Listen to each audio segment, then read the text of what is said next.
Hey, today in video I'll tell you how to place sketches on 3D models, not only for Japan. In Procreate, I'll also demonstrate displaying a video thumbnail with a rotating 3D model and your thumbnail. Well, all the other models, all body parts you will find on my boost. Let's not waste time, let's go. I have prepared 4 models for the layout for Japan. I created the accurate layout for them to expose our arm and part of the chest. Now examples will be shown on the screen of how many people make Japan, how they arrange it in the body. So I was guided by this and prepared exactly such a layout for convenient object placement. Now we open the initial model, we end up on the 3rd dimensional layer, then we move to the 2-dimensional layer. Why is it necessary? It is necessary so that our sketches do not deform, because if we place them on the 3rd dimensional layer, they will stretch, deform, and it will look less presentable.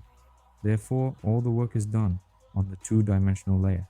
I prepared a couple of sketches, just found them on the internet. Now we will quickly arrange them. I will show you how to use, what to move, and open the sketch. Let's say we will have a dragon. Placing the dragon, I have a preview window open to help me see how it looks on the canvas and the reference. But I call it a preview and already orient ourselves by it, how the object will look on the layer with the sketch. I turn on the multiply mode and start moving our sketch with its help. We deactivate the auxiliary background so that the whole model is flesh colored. And now, we enlarge our reference preview window and begin to move our sketch, making adjustments to match the anatomy. I make use of deformation, so I slightly deform the sketch in order to make it more visually interesting and captivating. Also, we have here on the arm, or rather from the chest to the arm, there is a moment that our sketch in this place does not fit well visually. I would slightly lower these waves down. To do this, I will go over the sketch, cut it in an arbitrary form, and press deformation to lower it down. You can even make it a little bigger. It's also possible to leave a small gap between the sketches, as we will redraw them later on. This adjustment is necessary to ensure a better fit and enhance the overall visual appeal of the design. I will demonstrate the changes visually for better understanding.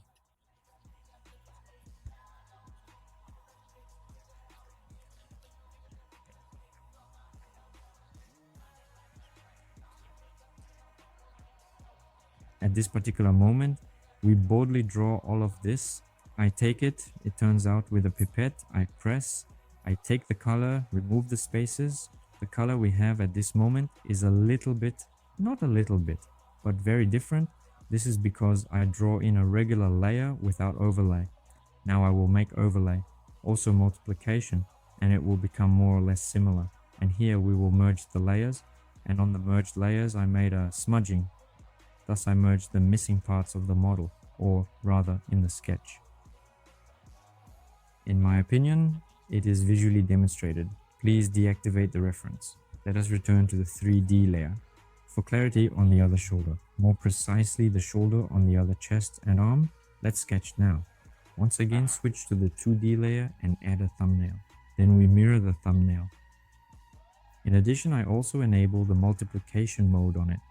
Furthermore, I arrange it, including the host and reference, in order to obtain a more or less understanding of what we are doing and ensure clarity in our actions. Once again, we are confronted with deformation. Deform it. Analyze the anatomy of this model in detail. No need to fear, our sketch isn't deformed, done for clarity, not something to be afraid of or worried about. To ensure understanding of how the tattoo will appear on the body, allowing for self-comparison with the tattoo design. Thus, irrespective of translation timing, all will change 7 times. Something will rise, something will decline. Therefore, at this stage, all these deformations that are being produced are not critical. I will even take this model now and calmly cut it off.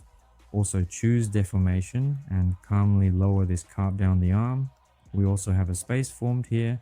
We can confidently do all this through deformation. Easily tighten if we don't hit the contours. It's okay. We can also draw, and now I'll show what we had. It turns out we have a carp going down the arm, which is the desired outcome. We had it like this. With the help of deformation, we made it bigger, more interesting looking, and fitting in the hand. Principle, it took us, I don't know, about 3 or 4 mins. And we made sketches. In this model, the deployment is done by the elbow, involving half of the arm and the entire chest.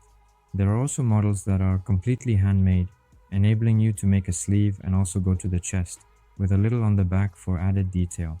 There are models available for both men and women, so let's proceed, take, and utilize. Now let's review once more how to position on your back. We are opening the model of the same person this time as well. And on it, we will place a sketch. I prepared such a sketch, but I didn't prepare it. I also found it on the internet to show visually how it can be arranged. Just take the picture and paste it into Procreate also on a 2D layer. And now we need to cut out the white background. We cut out the white background and we already have a general picture how it will look, plus or minus. We have some minor inconsistencies here once again. We also handle deformation in a calm manner. And in deformation, we deform it as necessary. If our case jerks, the entire model shifts, violating the proportions that we want to maintain. We also confidently cut it off, arbitrarily selecting the desired part and deforming it as needed. We write e-bodies as we want. Everything has been adjusted. The same can be done, for example, with the shoulder. Now we will also align the shoulder a little. I take it, cut it out, and move it as I see fit. That is, it's all done at the discretion of the person. In principle, all the sketches are ready. Now how do we output all this? We go to Share, choose MP4, and I prefer to remove scaling so that our model does not wobble. So I remove the scaling distance and also the transition.